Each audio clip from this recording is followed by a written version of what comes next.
सध्या आपण पूर्वेश दुरुक्कर यांच्या घरासमोर उपस्थित आहोत. काल अपघातात त्यांचा मृत्यू झाल्याने त्यांच्या परिवारासह संपूर्ण नागपूरकरांना मोठा झटका लागलेला आहे.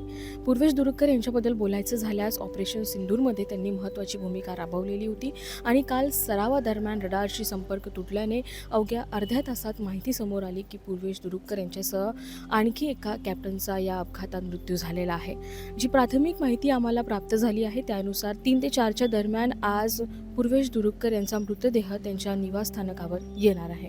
काल दुपारी 3 वाजता आमच्या या भागातील अध्यक्ष मान्य कडव यांचा फोन आला. त्यांनी सांगितलं का असा असा अपघात झाला आहे आणि माझ्या घरात शेजारीच तो राहतो. मग मी कन्फर्मेशन घेतलं तर कळलं की आसाममध्ये त्याचं सुखोई विमान जे आहे ते क्रॅश झालं आणि तिथे त्याचा अपघात झाला.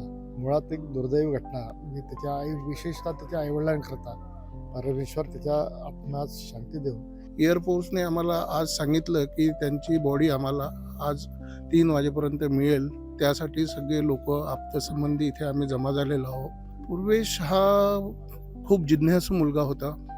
त्याचं प्रायमरी शिक्षण साऊथ पॉईंटमध्ये झालं आणि त्याला एक बहीण होती.